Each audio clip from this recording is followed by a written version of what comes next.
미국 국립암연구소는 브로콜리를 최고의 항암식품으로 꼽았습니다. 특히 비타민C가 풍부해 레몬의 2배, 감자의 7배나 들어있어서 부족한 비타민C를 섭취하기에 좋은 채소입니다. 하지만 우리는 잘못된 방법으로 브로콜리를 조리해서 중요한 영양소를 모두 파괴하고 있습니다. 심지어 학교는 물론 대부분의 식당에서 사용하고 있는 방법이라 충격적이었습니다. 그래서 오늘은 1. 브로콜리 올바른 조리법 2. 브로콜리의 놀라운 효능 3. 브로콜리와 시너지가 좋은 최고의 음식들 총 3가지 주제를 알아보겠습니다. 오늘 영상 끝까지 시청하시면 아까운 브로콜리의 영양소를 버리지 않고 온전하게 흡수하는 방법까지 알차게 알아가실 수 있을 겁니다. 1. 브로콜리 올바른 조리법 많은 분들이 브로콜리를 끓는 물에 살짝 데쳐서 초장 같은 데 찍어 드십니다. 아삭한 것을 좋아하는 분들은 1분 이내로 살짝 데치고 물컹한 걸 좋아하는 분들은 좀 더 오래 삶을 겁니다. 그런데 이렇게 물에다 데치거나 삶으면 항산화 효과, 항암 효과를 만들어내는 브로콜리의 핵심 성분인 설포라페인이 소실되어 버립니다. 아까운 영양소를 버리는 것이죠. 그래서 올바른 조리 방법을 사용해서 브로콜리를 섭취해야 하는데 지금부터 영양소를 파괴하지 않고 섭취할 수 있는 놀라운 방법을 알려드리겠습니다. 첫 번째, 생으로 먹기. 브로콜리는 잘 씻은 다음에 생으로 먹어도 됩니다. 사실 날 것으로 먹을 때 브로콜리 특유의 설포라페인 성분을 가장 잘 섭취할 수 있습니다. 하지만 맛이 없고 식감이 거북해서 날로 먹기는 좀 힘들 겁니다.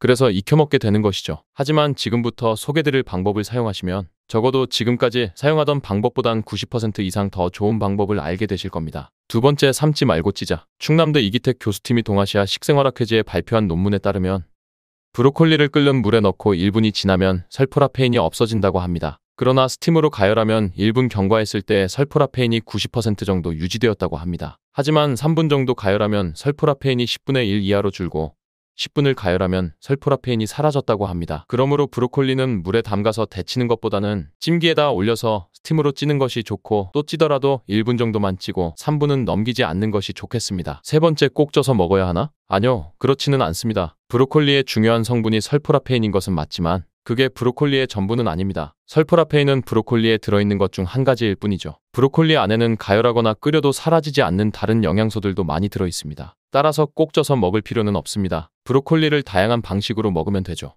그리고 설포라페인의 원료가 되는 물질이 글루코시놀레이트라는 건데요. 이건 끓인다고 해서 없어지지는 않습니다. 뱃속에 들어가면 장내 미생물에 의해서 분해되면서 비록 적은 양이지만 거기서 설포라페인이 생기기도 합니다. 제가 권하는 방법은 브로콜리를 최대한 온전히 섭취하는 방법이지 꼭 그렇게 먹어야 하는 건 아닙니다. 기름에 살짝 볶아도 좋습니다. 브로콜리를 기름에 조리하면 브로콜리에 들어있는 베타카로틴의 흡수율은 더 높아집니다. 베타카로틴은 지용성 비타민이거든요. 그래서 지방과 함께 섭취할 때 흡수가 더 잘 됩니다. 볶을 때는 기왕이면 올리브유로 해주시면 좋습니다. 그리고 견과류를 조금 넣어주시면 더 좋습니다. 그 이유는 브로콜리의 지용성 비타민을 더 잘 흡수하는 방법이기 때문입니다. 다음은 우리가 이렇게 브로콜리를 섭취했을 때 얻을 수 있는 효능입니다. 첫 번째, 피부 미용. 브로콜리에는 레몬에 함유되어 있는 비타민C의 양보다 2배나 더 많이 함유되어 있습니다. 이는 피부의 노화를 방지하고 잡티를 예방하는 효과가 있으며 면역력 증진에도 도움을 줍니다. 두 번째, 고혈압 및 당뇨 개선.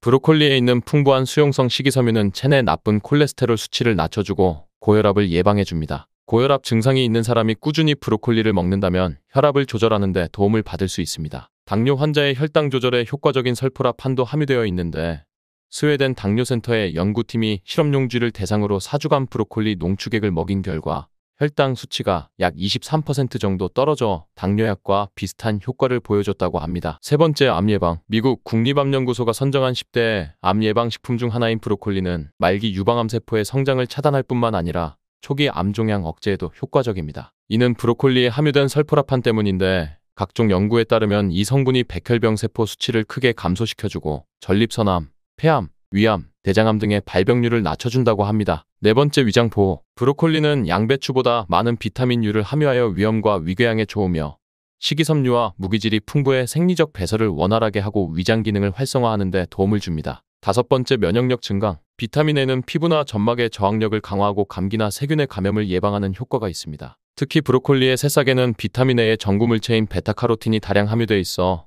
면역력 증진은 물론 야맹증에도 효과가 있습니다. 여섯 번째, 피로회복. 브로콜리의 풍부한 비타민C는 몸속 해로운 활성산소를 제거해 피로회복 및 노화 방지, 감기 예방 등의 좋은 성분입니다. 3. 브로콜리와 궁합이 좋은 음식들.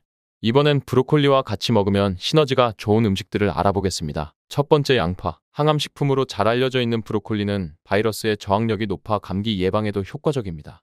이러한 브로콜리의 효능을 높여주는 음식이 바로 양파입니다. 브로콜리는 바이러스 감염과 증식을 저지하는 작용을 하는 물질인 인터페론 분비를 촉진하는데 양파가 이 작용을 도와주기 때문입니다. 브로콜리와 양파는 볶음 요리, 수프, 샐러드 등에 함께 사용하기 좋습니다. 두 번째 한라봉. 의외로 브로콜리와 궁합이 좋은 과일로는 한라봉이 있습니다. 브로콜리에는 철분이 풍부하게 들어있는데 한라봉에 다량 함유되어 있는 비타민C가 철분의 체내 흡수를 높여주는 효과가 있습니다. 귤과 오렌지 또한 비타민C가 풍부하여 브로콜리에 함께 곁들이면 비타민C가 강화되어 질병에 대한 저항력을 높일 수 있습니다. 세 번째 오크라. 조금은 생소할 수 있는 오크라 또한 브로콜리와 궁합이 잘 맞는 음식입니다. 오크라는 아프리카 북동부가 원산지이며 과채류에 속합니다. 유사 재료로는 풋고추가 있습니다. 오크라는 당질이 많고 무기질과 비타민C 등이 풍부하여 피로회복에 도움이 됩니다. 또한 브로콜리와 함께 섭취하면 암과 비만을 예방하는 효과가 있습니다. 네 번째 아몬드. 비타민 E를 공급하는 최고의 식재료인 아몬드. 또한 비타민C와 무기질이 풍부해 타임지 10대 슈퍼푸드로 선정된 바 있는 브로콜리. 이 두 가지를 함께 섭취하면 머리가 좋아지는 효과를 볼 수 있습니다. 아몬드와 브로콜리는 영양으로 가득한 식재료지만